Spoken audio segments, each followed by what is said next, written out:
बच्चों, आज हम पढ़ेंगे अध्याय 2 परिमेय संख्याएं। इससे पूर्व की जो वीडियो थी उसमें हम संख्याओं का पुनरावृत्ति किए थे, जितने संख्याओं के प्रकार होते हैं उन सब पर चर्चा किए थे। उसमें से एक भिन्न भी हम चर्चा किए थे और भिन्न परिमेय संख्या लगभग वही है। तो आज देखते हैं परिमेय संख्या क्या है। तो सबसे पहले तो परिमेय संख्या हमेशा P/Q के रूप में होता है, जहाँ P जो है ये है अंश और Q ये है हर। साथ ही यहाँ पर एक कंडीशन है कि हर Q का मान कभी भी शून्य नहीं होना चाहिए, यानी नीचे में बटे के नीचे कभी भी शून्य नहीं होना चाहिए। अगर वो शून्य है तो वो परिमेय संख्या नहीं है। उसके बाद आपको जो ज़्यादा जरूरी है अभी फ़िलहाल इस चैप्टर में जानना, वो है तुल्य परिमेय संख्या।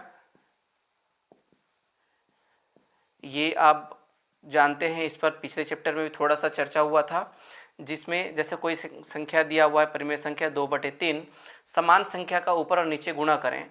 जैसे यहाँ पर 2/2 का गुणा करें, मतलब ऊपर में 2 का गुणा, नीचे 2 का गुणा, तो 2 दूनी 4 और नीचे 3 दूनी 6। तो ये 4/6 जो है 2/3 का तुल्य भिन्न हो गया। और इसमें 3 का गुणा करेंगे, 4 का गुणा करेंगे, जिस भी संख्या का गुणा करें तो और भी बहुत सारे तुल्य भिन्न हमको प्राप्त होते जाएंगे। उसके बाद सरलतम रूप, तो किसी भी भिन्न का सरलतम रूप क्या होगा? तो जस्ट अपोजिट, जिस तरह से जैसे यहाँ पर 2/3 का हम किसी भी संख्या से गुणा कर करके बहुत बड़ी बड़ी तुल्य भिन्न हम प्राप्त कर सकते हैं, परिमेय संख्या प्राप्त कर सकते हैं। उसी को जैसे यहाँ पर 4/6 हमको दिया हुआ हो, इसका सरलतम रूप ज्ञात करना है, तो हमको ये देखना है कि ये दोनों संख्या क्या किसी एक संख्या से भाग जाता है। तो यहाँ 2 से भाग जा रहा है। 2 से अगर 4 को भाग दें तो 2 दूनी 4, अगर 6 को भाग दें तो 2 तिया 6। तो इस तरह से ये 2/3 जो है 4/6 का सरलतम रूप हुआ।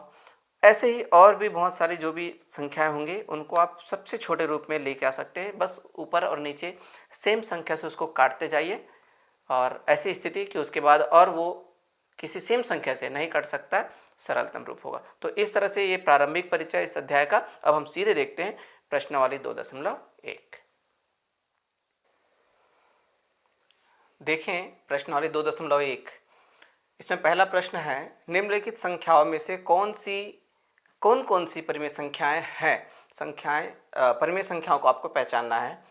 तो देखिए 4/1, ऋण 3/7, ऋण 27, 24/0, ऋण 3/5, इतने सारी संख्याएं दी हुई हैं। आपको पता होगा परिमेय संख्याओं का 2 नियम मैंने बताया है। तो अंश और हर के रूप में होना चाहिए, दूसरा हर में शून्य नहीं होना चाहिए। तो ये अंश और हर के रूप में है, तो ये परिमेय संख्या है बिल्कुल। ऋण 3/7, तो धन हो या ऋण हो, पर ये अंश और हर के रूप में है, क्योंकि पूर्णांक संख्या भी इसमें शामिल हो सकती है, तो ये भी बिल्कुल परिमेय संख्या है। ऋण 27, तो ऋण 27 यहाँ इकलौता है, हर नहीं दिख रहा है, पर आप इसमें हर लगा सकते हैं, क्योंकि नीचे हर 1 लगा दें। 1 का मतलब हर के 1 का मतलब 1 से भाग, और 1 से 27 को ऋण 27 को भाग देने से उतना ही आएगा, तो कोई फ़र्क नहीं पड़ने वाला। तो ऐसी स्थिति में जब हर में कुछ नहीं है तो हम 1 लगा सकते हैं, तो ये भी परिमेय संख्या हुआ। लेकिन यहाँ पर देखें 24/0, जो कि शून्य नहीं होना चाहिए, मैंने पहले ही कहा, तो इस तरह से ये परिमेय संख्या नहीं है। ऋण 3/5 परिमेय संख्या है, तो एकदम स्पष्ट है, यहाँ पर सिर्फ एक चीज़ था, वो परिमेय संख्या नहीं है। दूसरा क्वेश्चन है, निम्नलिखित संख्याओं को परिमेय संख्या के रूप में लिखिए। तो परिमेय संख्या के रूप में लिखना है, मैंने अभी बताया यहाँ पर ये ऋण 27 वाला, बस अगर कुछ नहीं है तो आप नीचे में 1 लगा दीजिए। जैसे यहाँ पर ऋण 38/1, 17/1, 0/1, ऋण 100/1, 79/1। याद रखिए नीचे शून्य नहीं हो सकता, लेकिन ऊपर शून्य हो सकता है। ठीक है, भले ही इसका मतलब शून्य ही होगा, 0/1 का मतलब शून्य ही होगा, लेकिन इसको अगर इस तरह से आप लिखें तो ये भी भिन्न या परिमेय संख्या के रूप में गिना जाएगा। ठीक है, आगे बढ़ते हैं।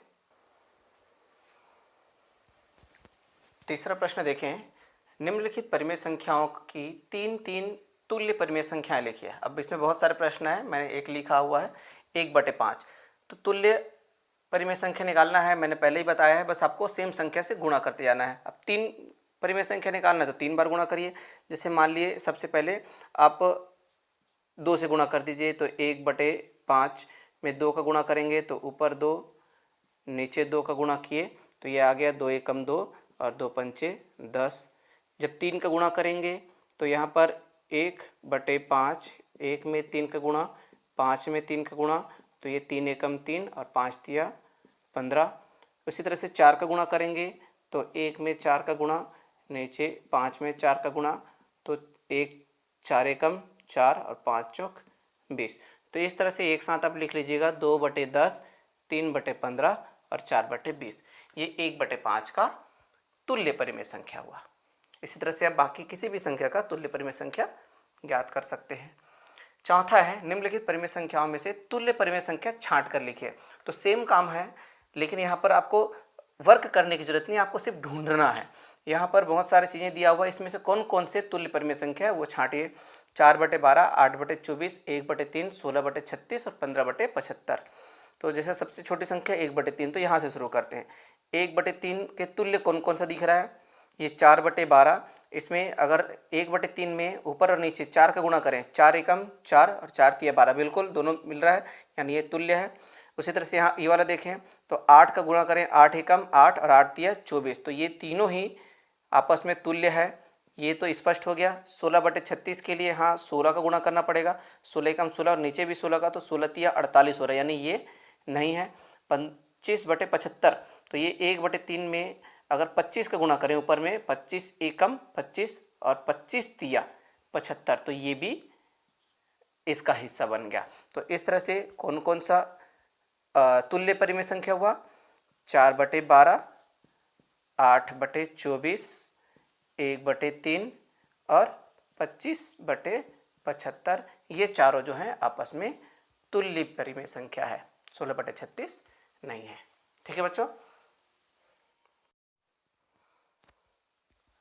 एक चीज़ करेक्शन करना है। अभी जो मैं बताया लास्ट प्रश्न, वो 5वां प्रश्न था जिसमें तुल्य परिमेय संख्या को छांटना था। ठीक है, चौथा प्रश्न मैं बता रहा हूँ फिर से, 5वां बता चुके हैं, चौथा और 6वां पे चर्चा करते हैं।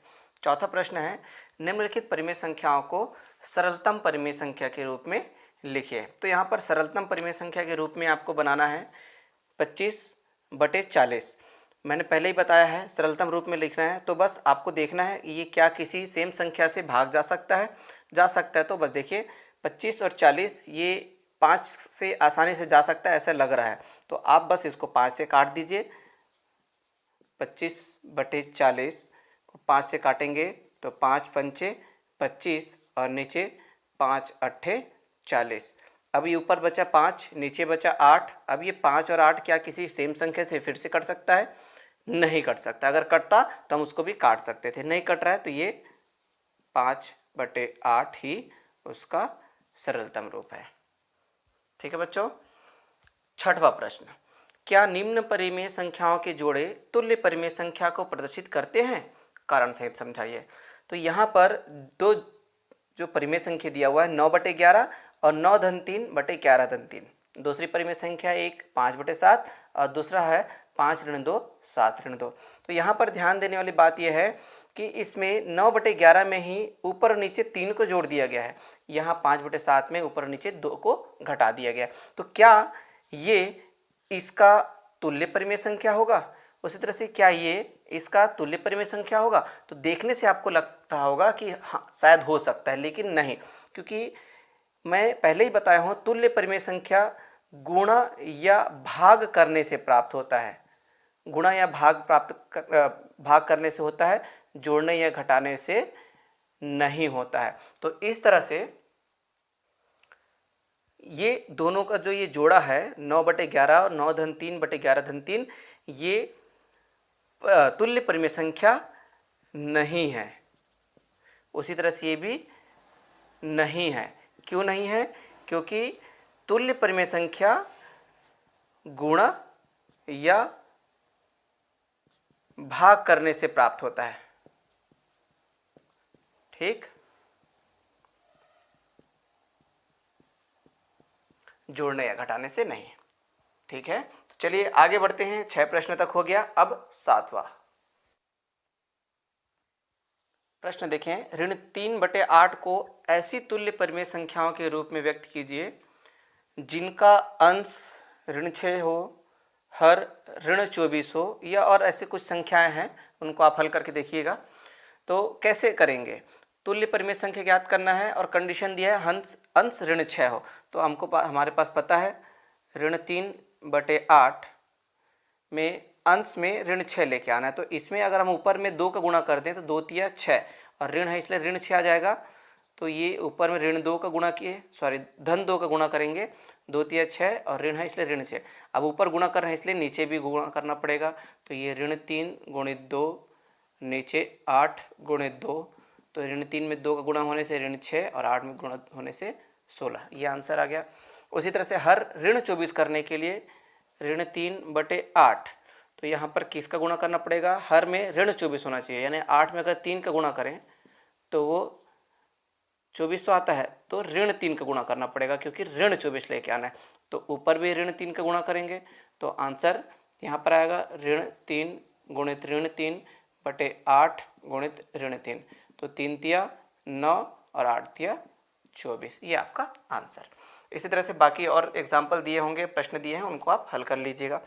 8वां प्रश्न, ए का मान ज्ञात कीजिए यदि पहला है 5/11 व a/ऋण 33 तुल्य परिमेय संख्याएं हों। ऐसी और भी संख्याएं हैं, मैं एक उदाहरण के रूप में आपको बताता हूं। ये दोनों तुल्य परिमेय संख्या है तो a का मान ज्ञात करना है। तो तुल्य है यानी लगभग ये बराबर है, तो आप सीधे सीधे 5/11 बराबर a/ऋण 33 ये लिख सकते हैं। अब ये लिखेंगे, उसके बाद आप आगे क्या करें, पक्षांतर कर दें, तो ये a बराबर ऋण 33 को आप इधर लेके आ जाइए, तो ये बन जाएगा 5/11 गुणित ऋण 33।